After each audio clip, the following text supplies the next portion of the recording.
হেই ইয়ো WhatsApp guys, তো কেমন আছো তোমরা? আশা করি সবাই ভালো আছো। তো আজকে আমরা এক্সপ্লেইন করব মার্ভেলের সম্প্রতি মুক্তি পাওয়া একটি মুভি, ডেডপুল এস উলভারিন। আজকের ভিডিওতে আমরা আলোচনা করব ডেডপুল এস উলভারিনের গল্প ও মূল বিষয়বস্তু নিয়ে। আর তোমরা যদি মার্ভেলের অন্যান্য সিনেমার এক্সপ্লেইন শুনতে চাও তাহলে আমাদের বেশি বেশি লাইক এবং সাবস্ক্রাইব করে আমাদের উৎসাহ দিবে। তাহলে চলুন শুরু করা যাক। তো বন্ধুরা, বর্তমান এমসিইউ এর মাল্টিভার্স সাগা চলছে, তবে এখনো সেইভাবে এমসিইউ এর বিশেষ কিছু করে দেখতে পারেনি। তবে এখন একটি বড় পরিবর্তন আসছে, কারণ এখানে এক্স-মেনের দুটি চরিত্রকে নিয়ে আসা হয়েছে, যা মার্ভেলের ভবিষ্যতের জন্য গুরুত্বপূর্ণ হতে পারে। ডেডপুল ফিরে এসেছে এবং তার তৃতীয় সিনেমাটি এমসিইউ এর অংশ হিসেবে মুক্তি পাবে। এই সিনেমায় ওয়েড উইলসনের সাথে লেগানো থাকবে, যেটা অনেকেই আশা করেননি। একসাথে তারা মাল্টিভার্সের নতুন দিগন্ত খুলতে চলেছে। আপনি যদি ডেডপুল এবং লেগানের এই নতুন মুভিটি সম্পর্কে বিস্তারিত জানতে চান এবং কেন এই সিনেমাটি এমসিইউ এর জন্য এত গুরুত্বপূর্ণ, তাহলে অবশ্যই এই ভিডিওটি দেখতে থাকুন। আজকের ভিডিওতে আমরা ডেডপুল এবং লোগানের একসাথে আসার পুরো বিষয়টি বিশ্লেষণ করব। তাই দেরি না করে আসুন শুরু করা যাক। এই ছবির গল্প শুরু হয় ডেডপুল 2 এর ঘটনার 6 বছর পরে। 2018 সালে কেবলের টাইম মেশিন ব্যবহার করে ওয়েড উইলসন শুধু তার বান্ধবীকে মৃত্যুর হাত থেকে বাঁচায়নি, বরং মহাবিশ্বে কিছু গুরুত্বপূর্ণ পরিবর্তনও ঘটিয়েছে।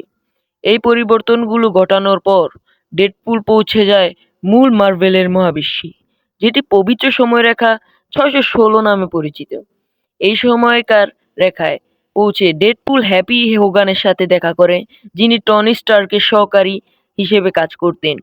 এখানে ডেডপুলের কাজ ছিল আসলে অ্যাভেঞ্জার্সদের সাথে যুক্ত হওয়া। তবে এই সব কিছুর মাঝেও ওয়েডের বান্ধবী তার উপর ভীষণ রেগে যায়, কারণ ওয়েড কোনো ভালো কাজ করেনি এবং একসময় সে ভেনেসাকে মেরেও ফেলেছিল। এই কারণেই ডেডপুল এখন শিখেছে কিভাবে তার ক্ষমতাগুলো ঠিকভাবে ব্যবহার করতে হয়। সে এবার ঠিক করে যে সে তার ক্ষমতাগুলো সঠিক কাজে ব্যবহার করবে এবং এজন্য সে অ্যাভেঞ্জার্স দলে যোগ দেওয়ার সিদ্ধান্ত নেয়। তবে হ্যাপি হোগান তাকে প্রত্যাখ্যান করে। ওয়েড আসলে একজন অ্যাভেঞ্জার হতে চেয়েছিল, কারণ সে অন্যদের সাহায্য করতে চেয়েছিল, এবং এই প্রত্যাখ্যান তাকে খুব দুঃখ দেয়। এরপর সে তার নিজ মহাবিশ্বে ফিরে আসে, যা 1005 নম্বরের পৃথিবী। ফিরে এসে সে কেবলের টাইম মেশিন ভেঙে ফেলে এবং তার বান্ধবীর সাথে সম্পর্কও ভেঙে যায়। এরপর ওয়েড একজন করুণাময় ব্যক্তির সাথে দেখা করে, যার কাজ ছিল মানুষ মারার পরিবর্তে মানুষের সাহায্য করা। এভাবে আরও 6 বছর কেটে যায়। এখন ওয়েড তার বন্ধু পিটারের সাথে একটি গাড়িতে চড়ে তারা একটি শোরুমে কাজ করা শুরু করে। এরপর আসে ওয়েডের জন্মদিন, যেখানে তার সব বন্ধুরা তার বাড়িতে উদযাপন করতে আসে। কিন্তু পার্টির মাঝে কিছু ঘটে। মাল্টিভার্স পুলিশের একটি দল টিভিতে উপস্থিত হয় এবং ওয়েডকে আটক করে। তাকে নিয়ে যাওয়া হয় হেডকোয়ার্টারে, যেখানে একজন এজেন্ট বেট বলে যে ওয়েডকে মূল মার্ভেল মহাবিশ্বে পাঠানো হবে এবং সেখানে তাকে একজন সুপার হিরো হিসেবে তৈরি করা হবে। এটি ওয়েডকে বেশ খুশি করে এবং সে সেখান থেকে একটি নতুন ডেডপুল স্যুট সেলাই করে নেয়। সে প্যারাডক্সকে জানায় যে এমসিইডিতে যাওয়ার পরেও সে তার নিজ মহাবিশ্ব চালিয়ে যাবে এবং মাঝে মধ্যে ফিরে আসবে।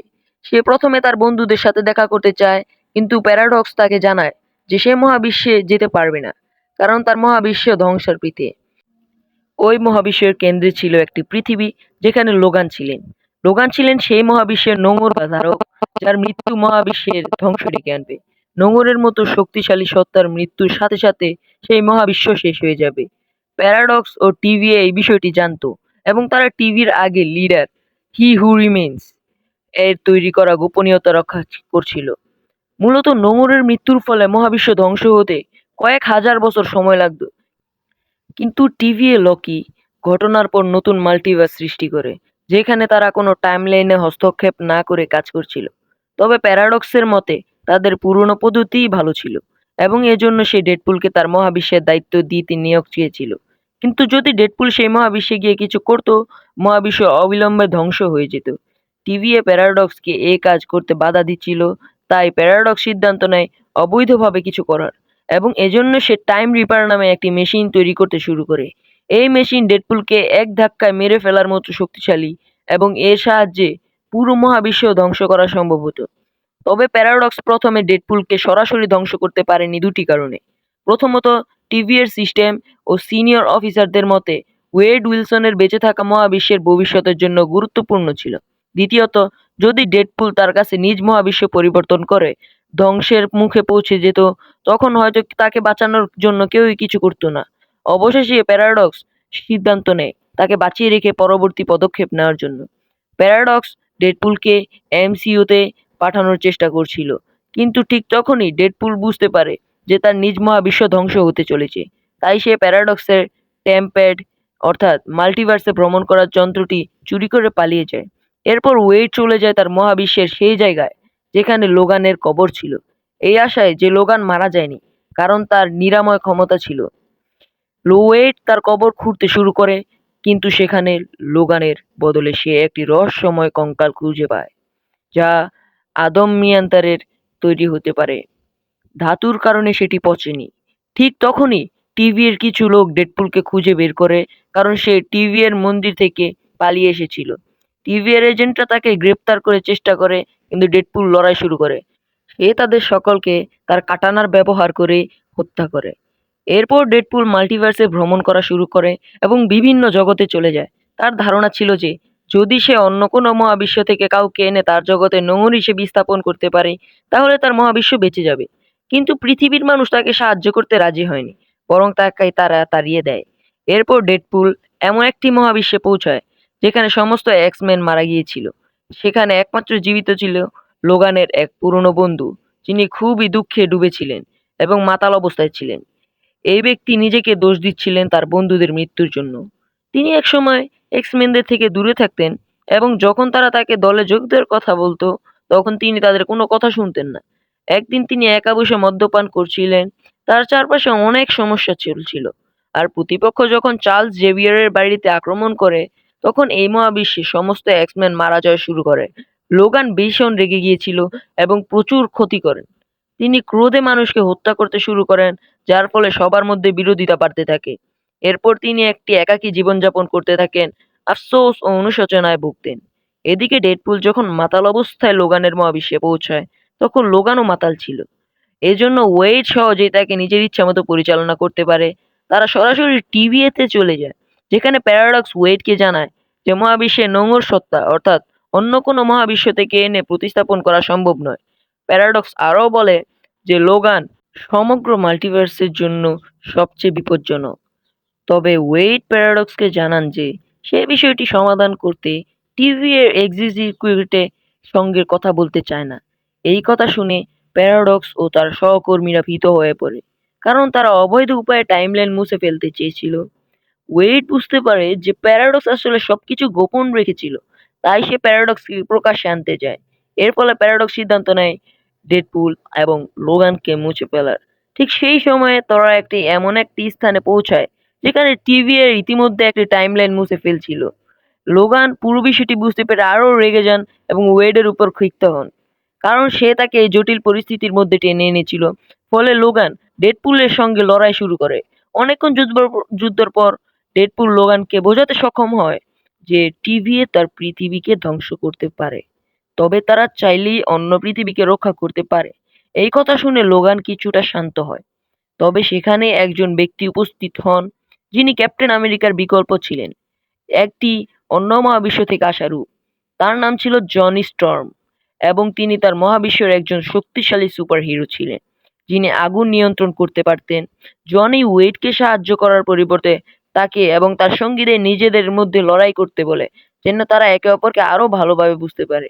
এই মহাবিশ্বের শত্রুরা ছিল তারা, যারা শূন্য নামক এক রহস্যময় স্থানে বাস করত।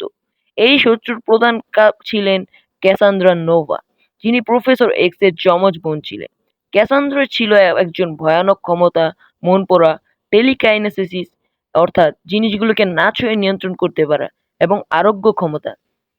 তার নিরাময় ক্ষমতাও ছিল। ছোটবেলায় টিভিএ তাকে তার বিপজ্জনক ক্ষমতার কারণে শূন্যে নির্বাসিত করেছিল, কিন্তু সেখানে গিয়ে ক্যাসান্দ্রা আরো শক্তিশালী হয়ে ওঠে। তার ক্ষমতা দিয়ে শূন্যের বাসিন্দাদের দাসে পরিণত করে। যদিও কিছু মানুষ তার নিয়ন্ত্রণের বাইরে ছিল এবং তারা তার বিরুদ্ধে বিদ্রোহ গড়ে তোলে, এই বিদ্রোহী দলের সদস্যদের মধ্যে জনি স্টর্ম ছিলেন অন্যতম। জনি প্রায়ই ক্যাসান্দ্রা ও তার সঙ্গীদের খুঁজে বের করার চেষ্টা করতেন। ডেডপুল এবং লোগান তার সাথে যোগ দেন। তখন তারা ক্যাসান্দ্রার দৃষ্টিতে পড়ে যায়, ক্যাসান্দ্রা এক অনুগামী তাদের ধরে ফেলে এবং সরাসরি ক্যাসান্দ্রার কাছে নিয়ে যায়, যেখানে ওয়েড ক্যাসান্দ্রাকে বলে যে জনি তার সঙ্গে খারাপ ব্যবহার করেছে। এই কথা শুনে ক্যাসান্দ্রা জনিকে মেরে ফেলে এবং তারপর ডেডপুল ও লোগানকে নির্যাতন শুরু করে। ডেডপুল আসলে ক্যাসান্দ্রার সাথে যুদ্ধ করতে চায়নি। সে শুধু ক্যাসান্দ্রাকে তার এবং লোগানকে তাদের বাড়িতে পাঠানোর অনুরোধ করে, কিন্তু ক্যাসান্দ্রা শর্ত দেয় যে যদি তারা ঘরে ফেরার চেষ্টা করে তাহলে সে তাদের মেরে ফেলবে। এরপর একটি দানব যার নাম এলিয়ট শূন্যে প্রবেশ করে, যা শূন্যে যাওয়া সবকিছুই ধ্বংস করতে পারে। ক্যাসান্দ্রা টিভি এর সাথে একটি চুক্তি করেছিল যে সে শূন্যে যা ইচ্ছে তাই করতে পারবে যতক্ষণ না শূন্যের বাইরে যায়। একমাত্র এলিয়ট তাকে পরাজিত করতে পারত। তাই ক্যাসান্দ্রা এলিয়টের সঙ্গে একটি চুক্তি করে, এলিয়ট তাকে খাওয়াবে, বিনিময়ে সে এলিয়টের নিরাপত্তা নিশ্চিত করবে। ক্যাসান্দ্রা পরিকল্পনা করেছিল ডেডপুল ও লোগানকে এলিয়টের কাছে বলি দিতে, কিন্তু তারা কোনোভাবে পালাতে সক্ষম হয় এবং এই মুহূর্তটি ওয়েড, লোগান এবং বিদ্রোহীদের জন্য ছিল একটি সুন্দর মুহূর্ত, যেখানে তাদের মধ্যে বন্ধুত্ব গড়ে ওঠে। বর্তমান ওয়েড এবং লোগান বিদ্রোহীদের সঙ্গে রয়েছেন। বিদ্রোহীরা জনির পুরনো সঙ্গী ছিল এবং তারা শূন্যের সীমানা পেরিয়ে যেতে চেয়েছিল। শূন্য থেকে বের হতে তাদের বিশেষ যানবাহনের প্রয়োজন ছিল, যা তারা শেষ পর্যন্ত পায়। ওয়েড এবং লোগান এই গাড়িতে করে শূন্যের সীমান্ত ছাড়িয়ে দ্রুত সেখান থেকে পালানোর পরিকল্পনা করে। ওয়েড ও লোগান তাদের যাত্রা অব্যাহত রাখে, কিন্তু লোগান ক্রমাগত রাগান্বিত হয়ে ওঠে, কারণ সে বুঝতে পারে ওয়েড তাকে মিথ্যা বলেছে। এই পর্যায়ে ওয়েডকে মারতে শুরু করে এবং দুজনে একে অপরের সাথে লড়াই শুরু করে। তাদের লড়াই দীর্ঘ সময় ধরে চলে যতক্ষণ না তারা ক্লান্ত হয়ে অজ্ঞান হয়ে যায়। এরপর লরা নামে এক মেয়ে আসে, যে অন্য মহাবিশ্বের লোগানের মেয়ে। লরা বিদ্রোহীদের একজন সদস্য ছিল এবং ওয়েড ও লোগানকে গাড়িতে তুলে তাদের গন্তব্যে পৌঁছে দেয়। সেখানে ব্লেড নামে একজন ভ্যাম্পায়ার হান্টার, ইলেকট্রা নামে একজন যোদ্ধা এবং গ্যাম্বিট নামে একজন বিদ্রোহী অপেক্ষা করছিলেন। তারা সবাই ক্যাসান্দ্রা নোভাকে পরাজিত করতে সাহায্য করতে চেয়েছিল। ক্যাসান্দ্রাকে পরাজিত করার একমাত্র উপায় ছিল তার মস্তিষ্কের ক্ষমতা বন্ধ করা, এবং এর জন্য একটি বিশেষ হেলমেট দরকার ছিল, যা জাগারনট নামে একজনের কাছেই ছিল। ওয়েড, লোগান এবং বিদ্রোহীরা ক্যাসান্দ্রার শক্তির বিরুদ্ধে লড়াই করতে শুরু করে। লোগান ক্যাসান্দ্রার মুখোমুখি হয় এবং ক্যাসান্দ্রা তার মনের মধ্যে প্রবেশ করে এবং তাকে দাসে পরিণত করার চেষ্টা করে। ঠিক সেই মুহূর্তে ডেডপুল হেলমেটটি পেয়ে ক্যাসান্দ্রার মস্তিষ্কের ক্ষমতা ব্লক করে। ওয়েড ক্যাসান্দ্রাকে হুমকি দেয় যে যদি সে তাদের বাড়িতে ফিরিয়ে না দেয় তাহলে তাকে হত্যা করবে। হঠাৎ করে পাইরো নামে একজন বিদ্রোহী, যিনি ক্যাসান্দ্রার অধীনে ছিল কিন্তু তার দাসত্বে বিরক্ত হয়ে বিদ্রোহ করে এবং ক্যাসান্দ্রাকে আক্রমণ করে। পাইরো আসলে টিভিএ এজেন্ট প্যারাডক্সের সাথে একটি গোপন চুক্তি করেছিল।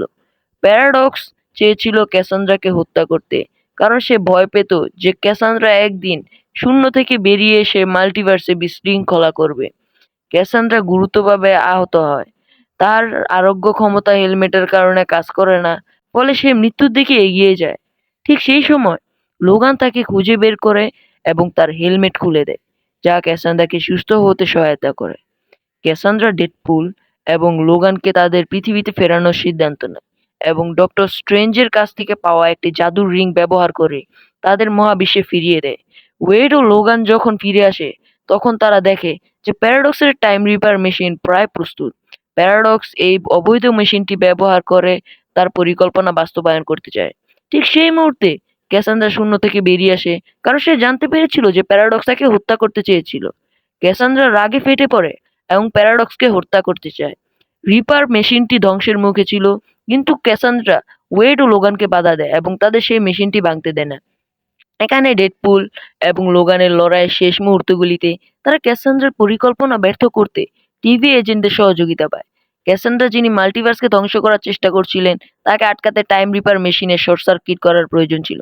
ওয়েড ও লোগান নিজেদের জীবন ঝুঁকিতে ফেলে শর্ট সার্কিট করার সিদ্ধান্ত নেয়, তবে একা ডেডপুল সেই কাজ সম্পন্ন করতে পারে না। তখন রিপার ডেডপুলের হাত ধরে সংযোগ সম্পূর্ণ করে এবং মেশিনটি ধ্বংস করে। এই প্রক্রিয়ায় টাইম রিপার মেশিনটি ধ্বংস হয়ে যায় এবং ক্যাসান্দ্রাও মারা যায়। ওয়েড ও লোগান বেঁচে যায় তাদের নিরাময় ক্ষমতার কারণে। ঘটনাটি শেষ হলে টিভি এজেন্টে বি-50 এসে প্যারাডক্সকে গ্রেপ্তার করতে চায়, কারণ সে অবৈধ টাইম মেশিন রিপার ব্যবহার করেছিল। এরপর বি-50 ওয়েড ও লোগানকে বলে যে তাদের এই প্রচেষ্টার জন্য মহাবিশ্ব রক্ষা পেয়েছে এবং নতুন এক বীর হিসেবে ওয়েডকে স্বীকৃতি দেয়। বি-50 তাকে লাভান এবং তার বন্ধুদের শূন্য থেকে ফেরত নিয়ে আসে এবং তাদের সাথে মহাবিশ্বের বিদ্রোহী হিসেবে পরিচয় করিয়ে দেয়। শেষ দৃশ্যে ডেডপুল এবং তার প্রিয়জনদের একটি সুন্দর মুহূর্তের ইঙ্গিত দেওয়া হয়। ভিডিও শেষ অংশে ডেডপুল জানায় যে সে জনি স্টর্মকে হত্যা করেনি, বরং ক্যাসান্দ্রার দুর্বৃত্ত কাজের জন্য তাকে দায়ী করা হয়। ভিডিওটি এটির প্রমাণ হিসেবে রেকর্ডিং দেখানো হয়। ভিডিওটি দেখার জন্য ধন্যবাদ। যদি আপনার ভিডিওটি পছন্দ হয়ে থাকে তবে লাইক দিন, শেয়ার করুন এবং আমাদের চ্যানেলটি সাবস্ক্রাইব করতে ভুলবেন না। নতুন নতুন সিনেমার বিশ্লেষণ পেতে আমাদের সঙ্গে থাকুন।